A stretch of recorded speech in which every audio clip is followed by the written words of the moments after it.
A war appeared imminent. A first strike might take place at any time. I said to myself, if Cuba is in such an unfortunate war, we will disappear from the map.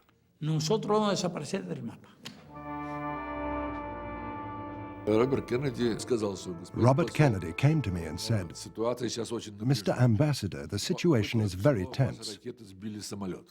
Your missiles have just shot down our plane. Our generals demand that we retaliate.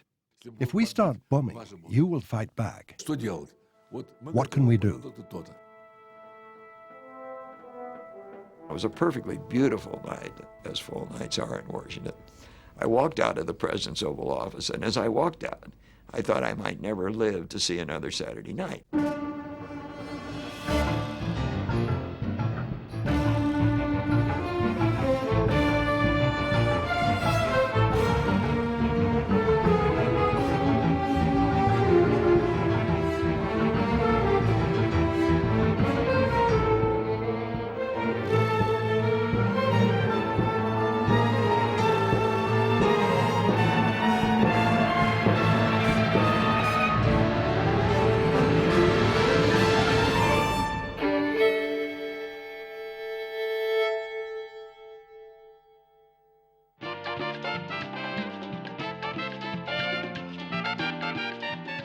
Throughout the 1940s and 50s, the Caribbean island of Cuba had been America's playground. Beaches, booze, and casinos. Havana had it all.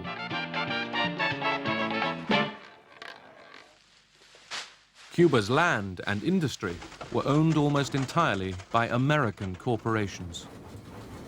We consider part of the United States practically, just a wonderful little country over there that was of no danger to anybody. As a matter of fact, was a rather important economic asset to the United States. Cuba's leader, Fulgencio Batista, was a brutal dictator.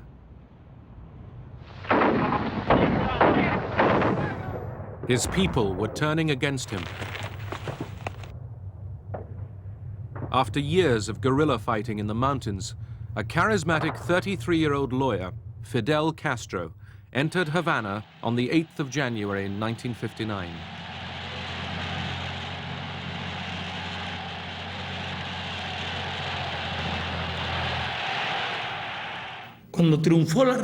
The triumph of the revolution was an example of order. There was no looting. No one was dragged along the streets. There were no murders, no crimes. There was perfect order. In this perfect order, over 500 members of the former regime were accused of crimes against the people, tried and executed.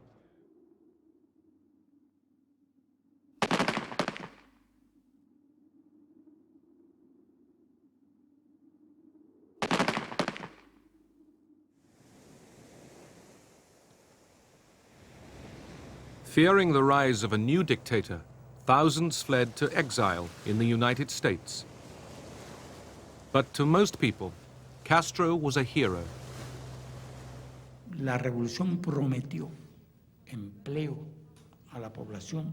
The revolution promised to provide jobs for the people. It promised honesty in the administration, which had never existed in Cuba. There were health programs which had never existed before. Education programs which had never existed before. Most important of all, Castro nationalized millions of acres of land held by American companies and gave it to the people.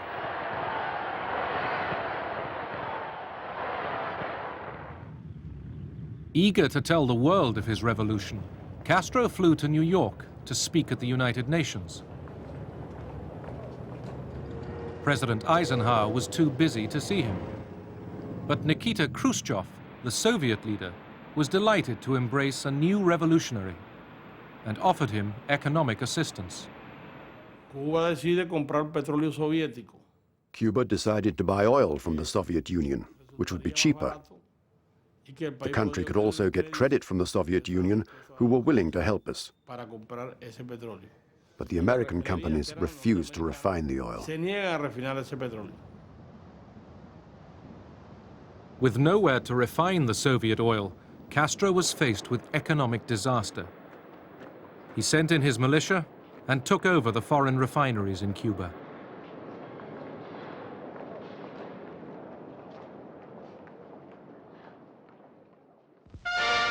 America's retaliation was swift.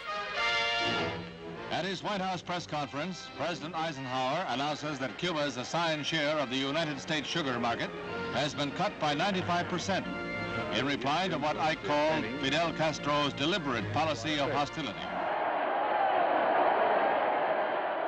As tension mounted, Castro nationalized a further $1 billion worth of American investments. An irate President Eisenhower declared a complete trade embargo and ordered the CIA to recruit Cuban exiles. They would be trained to destroy Castro's regime. Government agencies of the United States began training people to bomb Cuba and to burn the sugarcane fields. They used small planes with incendiary devices to set fire to the fields. It was very serious. This was the only wealth we had.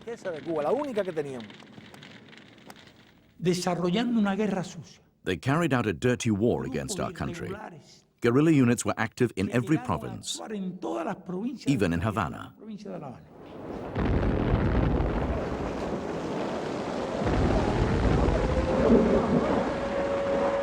Over 100 people died when La Cubra, a freighter unloading arms and ammunition from Belgium, exploded in Havana harbor. CIA sabotage was suspected, but never proved. Castro turned to the Soviet Union for help. Perhaps he might have taken a different line had the Americans been more mild towards him than they actually were. The Cold War was in its full bloom, so whatever was unpleasant to the Americans was welcomed in this country, and vice versa, I would say.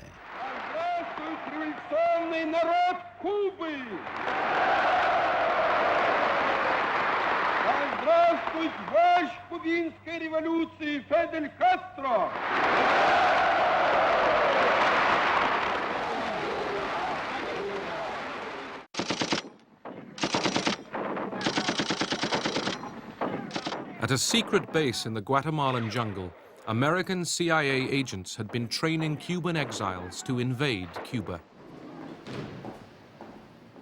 This, they thought, would be the impetus for the Cuban people to rise up and overthrow Castro. The plan was presented to the new president, John F. Kennedy. Kennedy felt that a plan that he had inherited, under which a band of Cuban exiles were to liberate their own country, was one he could hardly turn his back on. Surely the United States should help get rid of a communist dictatorship in our hemisphere. The CIA badly misled the new president, promising him an easy victory and an end to the Cuban problem. Kennedy agreed to the invasion, but demanded crucial changes to hide America's involvement. Just 3 days before the planned invasion, Kennedy denied any possibility of American intervention. There will not be, under any conditions, be an intervention in Cuba by United States Armed Forces. And this government will do everything it possibly can, and I think it can meet its responsibilities to make sure that there are no Americans involved in any actions inside Cuba. As Kennedy spoke, the invasion force was gathering. An advance wave of American bombers planned to destroy Castro's air force on the ground. The president, worried that this might reveal Washington's role, ordered the operation scaled down. On April the 15th, 1961, just 6 American bombers, disguised in the colors of the Cuban Air Force, took off from Nicaragua for a crucial attack on Cuban airfields.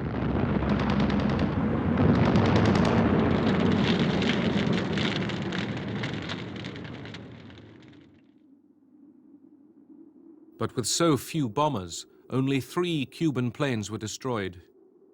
7 civilians were killed.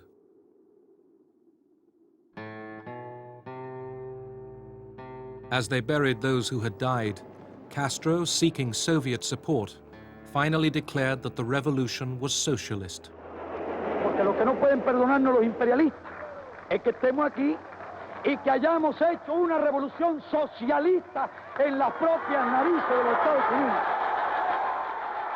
Continuamos preparando. Resistir nada. We prepared ourselves to resist an invasion against all the forces we knew the Americans had at their disposal.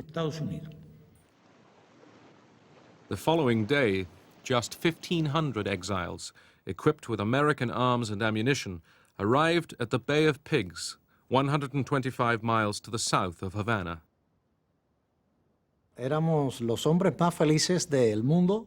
We were the happiest men in the world because we had the opportunity to return to Cuba, our homeland, to fight to rescue freedom and democracy so that our country could be for all Cubans. American planes were to protect the invasion force as they hit the beach. But Kennedy, now faced with international condemnation for the initial bombing, cancelled the air support.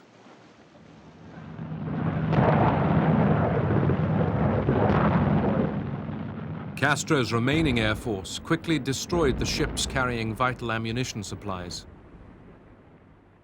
Mistakenly believing that this was a full-scale American invasion, Cuba mobilized all its forces. Los peores momentos eran los iniciales, cuando teníamos poca información. The worst moments were at the beginning. We didn't have much information about the enemy. We didn't know if they were 1,000, 3,000, or 10,000. We didn't know what types of weapons they might have. We didn't know if this was a total invasion. Si podía provocarse una invasión.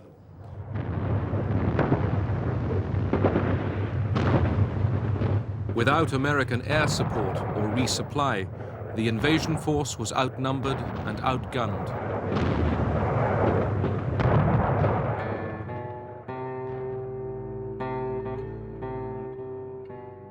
Within 72 hours, the invaders were either captured or dead. Yo no me di cuenta de que esta misión ya estaba resultando imposible. I did not realize that the mission was impossible until the last day, almost at the end. We trusted in our allies. We never thought they would forsake us or abandon us. We didn't think that they could betray the commitment they had with us. Jack Kennedy was devastated by the fiasco at the Bay of Pigs, and he said it was a fiasco. He was not accustomed to failure in politics or in life. And he was more distraught than I'd ever seen him. How could I have been so stupid, he said. Castro had survived and humiliated Kennedy. The CIA was told to think again. Our job was to start to come up with new plans, not a Bay of Pigs type plans, but new plans to, quote, get rid of Castro and the Castro regime, unquote. Everything was suggested, from assassination to spraying LSD into a television studio to make it seem as if Fidel had gone mad. Whatever they tried, Castro took in his stride. More secure within his own country, he sought to export revolution to the rest of Latin America. Alarmed by this prospect, America kept up the pressure on Castro. In the spring of 1962, a practice invasion of a Caribbean island was mounted by 40,000 American Marines. We did that purposely to make Castro pay more attention to that than causing trouble in Latin and Central America. But the Cubans and the Russians, they told us later, believed that the United States really did intend to attack Cuba, and therefore Castro kept saying, I need some help. Castro's pleas inspired the Soviet leader Khrushchev to make a daring offer. He had boasted to the world of Russia's nuclear strength, but in reality, he knew just how limited his long-range missile force really was. But he did have medium-range nuclear missiles. From the territory of the Soviet Union, they couldn't possibly reach the territory of the USA. But deployed on Cuba, they would become strategic nuclear weapons. That meant, in practical terms, we had a chance to narrow the differences between our forces.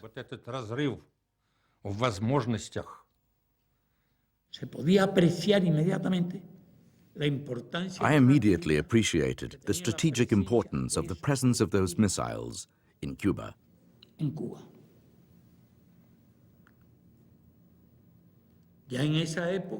By that time, the Americans had already transported similar missiles to Turkey.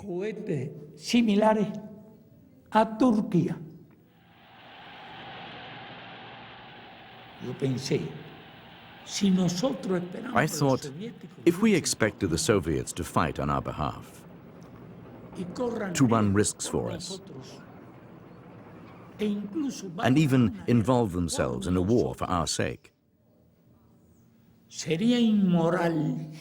it would be immoral and cowardly on our part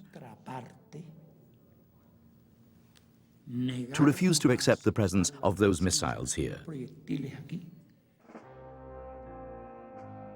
In July 1962, under the nose of the Americans, the first of 150 Soviet ships, loaded with heavily disguised nuclear missiles and over 40,000 troops, sailed for Cuba. The Americans just didn't notice that we managed to deliver not one, but 43,000 people there, plus the equipment, weapons, and everything necessary for the installation work.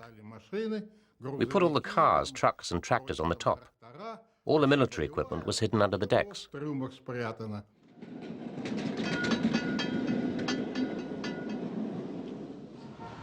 CIA agents in Cuba reported that Russian troops and missile trailers had been seen in the streets of Havana. Washington dismissed the reports as rumor.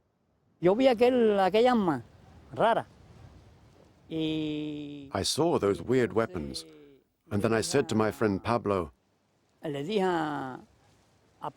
Pablo, how powerful are these weird weapons? And he answered, these are nuclear missiles. So I thought, oh, really powerful. They just put them here, out in the open. But the CIA had noticed the increase in Soviet ships heading for Cuba. On October the 14th, a U-2 spy plane was ordered to fly across the island to try to discover what was going on.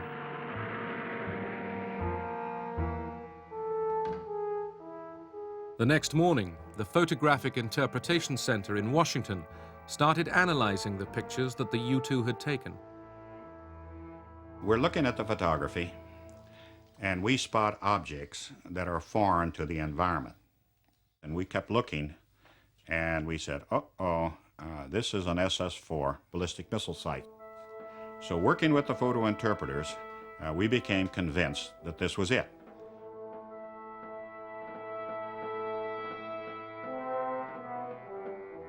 The Soviets had never put any nuclear weapons outside the Soviet borders. And we didn't think they'd do it, you know. Well, the truth of the matter is it never dawned on us that they would take that kind of risk. At 8:45 a.m. on October the 16th, the CIA informed Kennedy that without any doubt there were Soviet missiles in Cuba.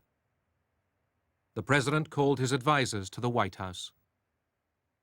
We didn't spend a great deal of time wondering why the Soviets were doing this, because why they had done it, for whatever reason they had done it in a surreptitious way, lying to the United States through a variety of messages and messengers that they were only putting defensive weapons into Cuba, and those weapons constituted a clear and present danger to our security.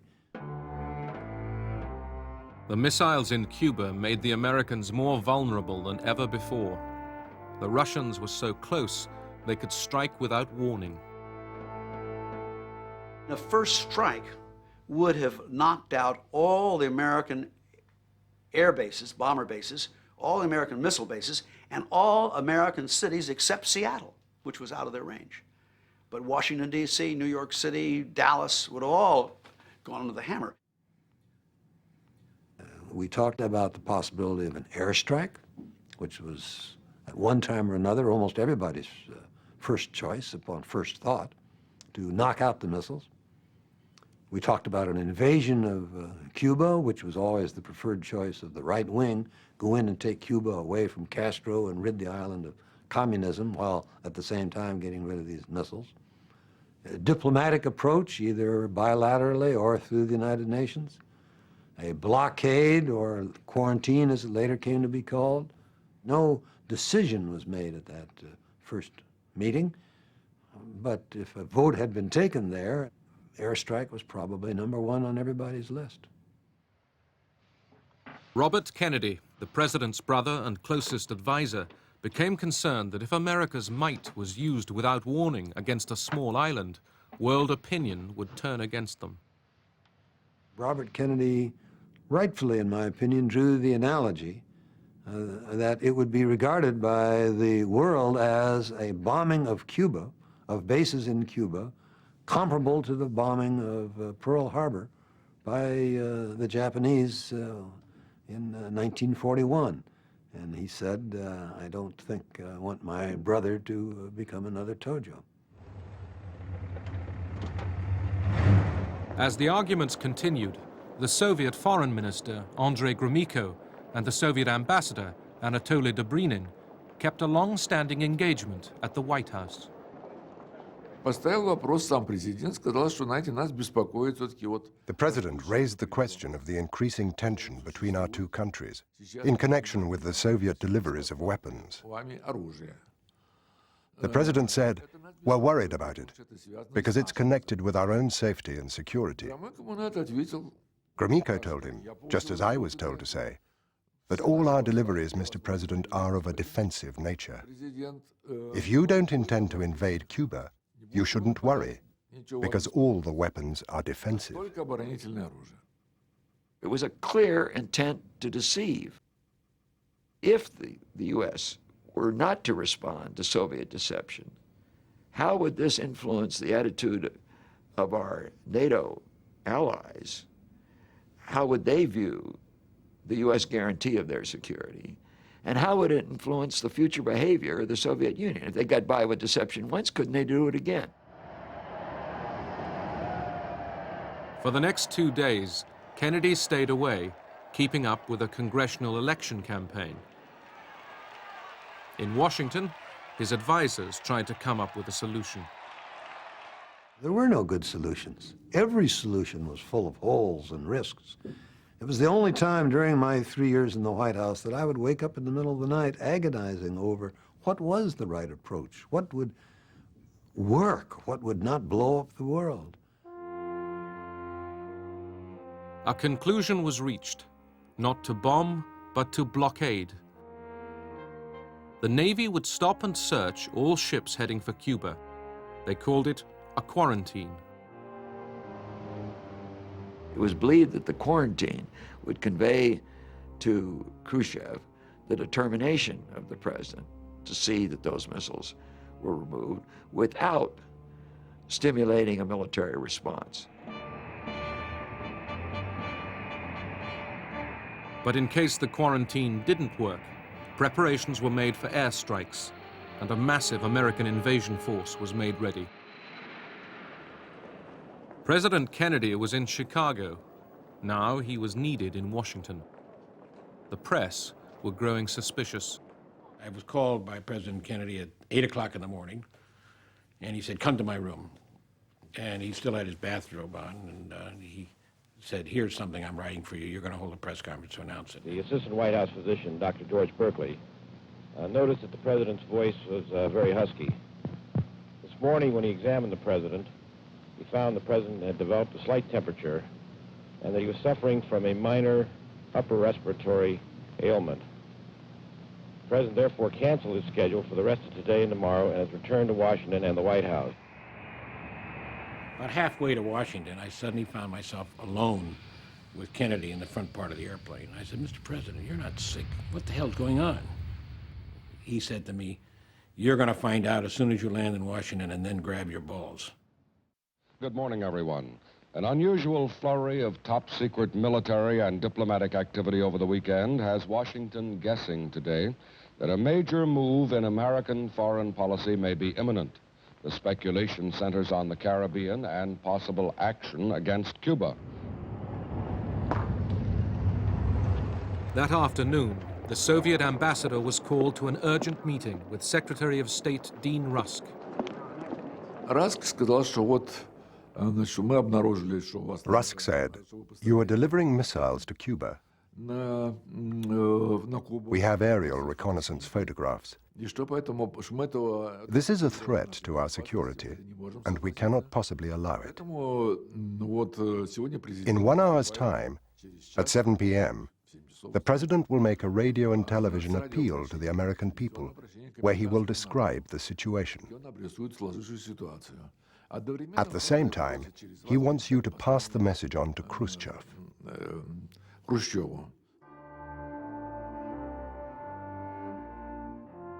At 7 o'clock, Kennedy announced to the world for the first time the discovery of Soviet missiles in Cuba, and that a blockade was now in force.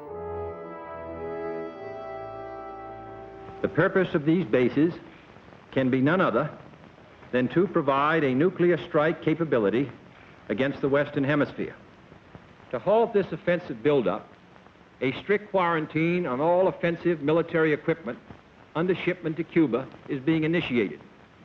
All ships of any kind bound for Cuba, from whatever nation or port, where they're found to contain cargoes of offensive weapons, be turned back. I call upon Chairman Khrushchev to halt and eliminate this clandestine, reckless, and provocative threat to world peace and to stable relations between our two nations. He has an opportunity now to move the world back from the abyss of destruction. The first response from Moscow came the next morning. Khrushchev was not going to back down. Kennedy spoke about quarantine, and that sounded as something not very precise, perhaps not a blockade as it actually was. So the first reactions were pretty tough from the Soviet side. Denouncing the United States arms quarantine against Cuba as a step toward world thermonuclear war, the Soviet Union today ordered its armed forces into a state of combat readiness, and forces of the Warsaw Pact, the communist counterpart of the North Atlantic Treaty Organization, immediately followed suit. As the superpowers prepared for conflict, Cuba announced a combat alarm. Over 250,000 people stood by to repel an American invasion. We felt the danger. This was war. The country could be invaded at any time by the Americans. If they invaded our country, I was convinced it would create the grave risk of the U.S. taking the second step of carrying out a nuclear airstrike against the Soviet Union.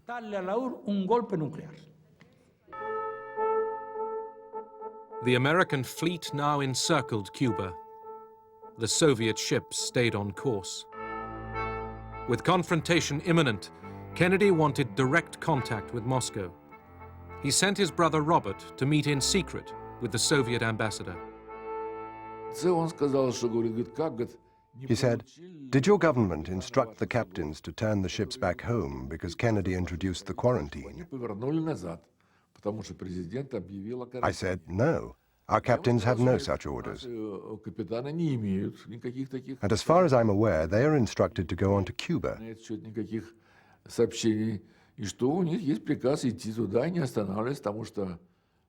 According to international law, you have no right to stop our ships in the open sea. You cannot draw an imaginary line which cannot be crossed. It is against the law. He replied, Well then, I don't know where we are heading. The Pentagon says the United States is ready to sink every communist bloc ship headed for Cuba which refuses to stop and be searched under the blockade. Further, force will be used if necessary to stop and search any ship of any nation bound for Cuba. I think that was the moment that really was the heart stopper.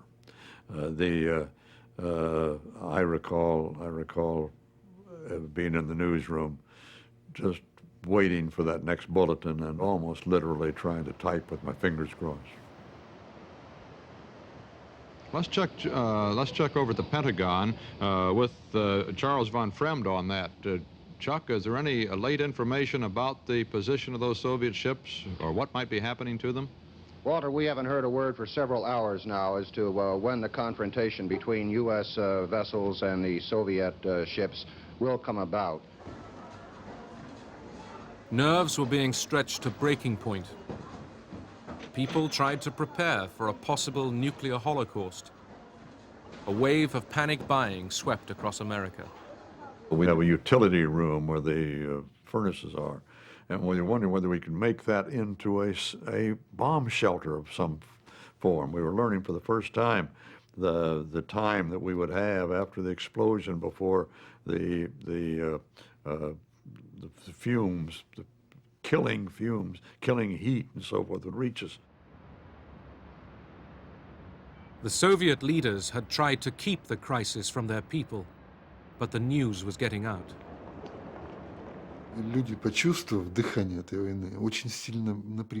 The people felt the breath of war and were tense. I remember my parents felt doomed. They understood that war would not be like it was before, that it would be a war with atomic bombs. This is a special report from CBS News. At its beginning, this day looked as though it might be one of armed conflict between Soviet vessels and American warships on the sea lanes leading to Cuba. But there has been no confrontation as far as we know, and some hope has been generated by suggestions of negotiation. Almost at the last moment, the missile ships appeared to have slowed down or altered course.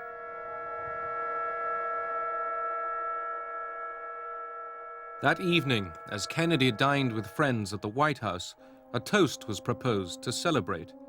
Kennedy declined. The game, he said, was hardly over. At 9:24 p.m., the State Department received a letter from Khrushchev for the president. Khrushchev rejected all of Kennedy's demands. The missiles already in Cuba were being prepared for action.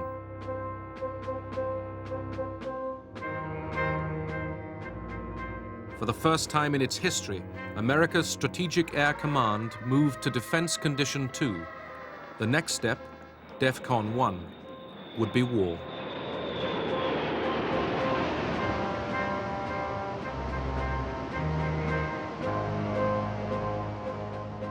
Just after dawn on the morning of the 25th, Kennedy ordered the interception of the Bucharest, a ship carrying Soviet oil. He knew there was no possibility of an oil tanker carrying missiles, but it was a signal to Khrushchev that he was deadly serious.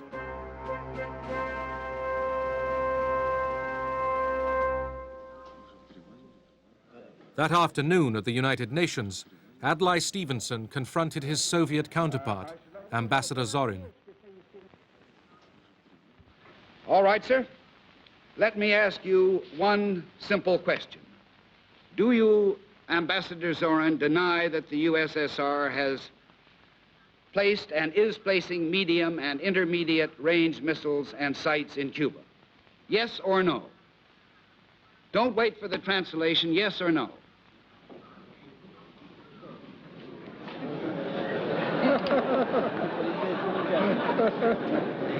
Я не нахожусь в американском суде. I am not in an American courtroom, sir, and therefore I do not wish to answer a question that is put to me in the fashion in which a prosecutor does. In due course, sir, you will have your reply. You're in a court of world opinion right now, and you can answer yes or no. You have denied that they exist. I want to know if I've understood you correctly. As the Soviet ambassador prevaricated, the U-2 photographs were brought into the meeting for the world to see. With work continuing on the missile sites in Cuba, the buildup of U.S. invasion forces in Florida increased. The Americans prepared for conventional combat. They were unaware that the Soviet forces were equipped with short-range tactical missiles tipped with atomic warheads, ready to annihilate any invader.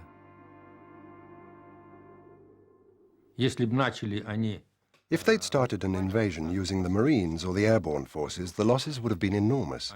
We would have fought to the last soldier, the last bullet. There was nowhere to retreat to. On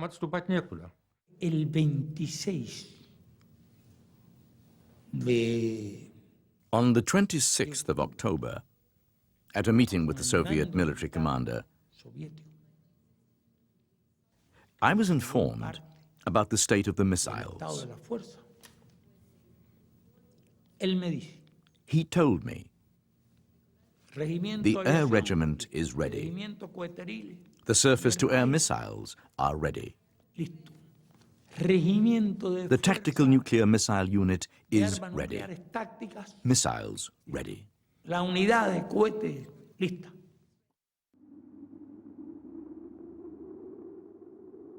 On October the 26th, with tension increasing, Kennedy received a telegram from Khrushchev. The most important paragraph in it is, Mr. President, Mr. Kennedy, you and I are like two men pulling on a rope with a knot in the middle. The harder we pull, the tighter the knot until it will have to be cut with a sword. Why don't we both let up the pressure and maybe we can untie the knot?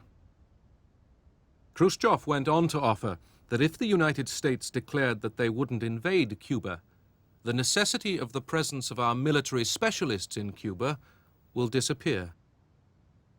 At last, it looked as if cooler heads were prevailing. The next morning, everything changed. Khrushchev tried to push for a better deal. He demanded a trade, his missiles in Cuba for US missiles in Turkey. Khrushchev thought that if the withdrawal from Turkey could be incorporated in a general agreement between the two sides, that would look very good for the Soviet Union. Much even better than a simple decision by the United States not to attack Cuba. President Kennedy was prepared to take the American missiles out of Turkey. But they were part of America's contribution to NATO, and he could offer Khrushchev no promises. As Kennedy considered the options, he received news that the crisis had escalated again. In continued American reconnaissance, a U-2 spy plane overflew a Soviet anti-aircraft site in the east of Cuba. This time, the Soviet commander gave the order to launch a surface-to-air missile against it. The division commander, Lieutenant Colonel Gerchikov, was given the order to liquidate the target.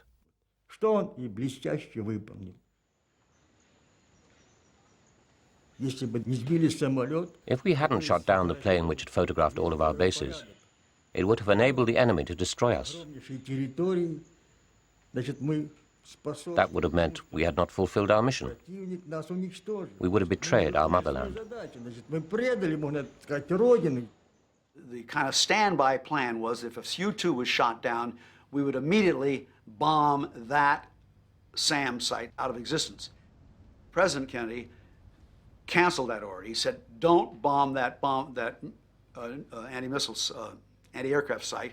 I want time to exchange with Khrushchev. A war appeared imminent. A first strike might take place at any time.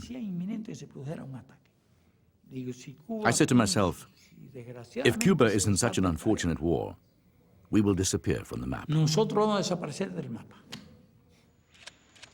Castro sent a message to Khrushchev. He said a US attack was just hours away, And once launched, the Soviet Union should retaliate immediately with an annihilating strike. In Washington, Kennedy was still trying to avoid a world war. Bobby Kennedy had this brilliant idea. He said, let's pick out of the Khrushchev cable the things we like and pretend that the rest isn't there.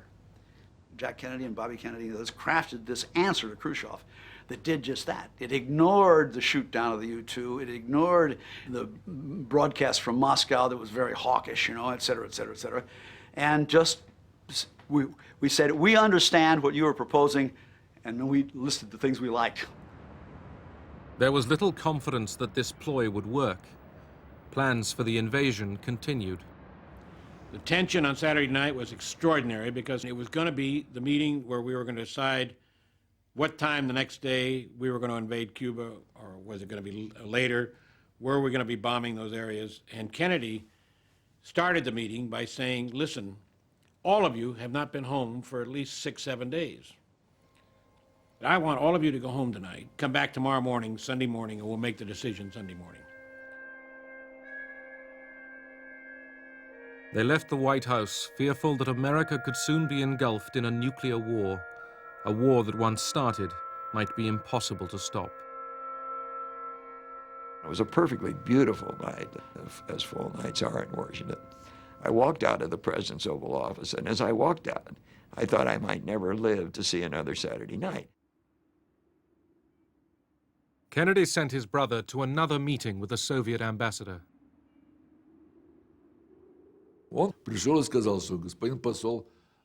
He came to me and said, the situation is very tense.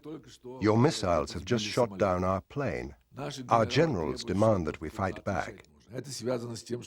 If we start bombing, you will start to fight back. What can we do? I said, what about Turkey?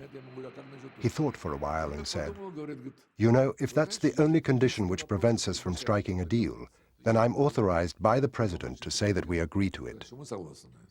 We could not take them out under threat.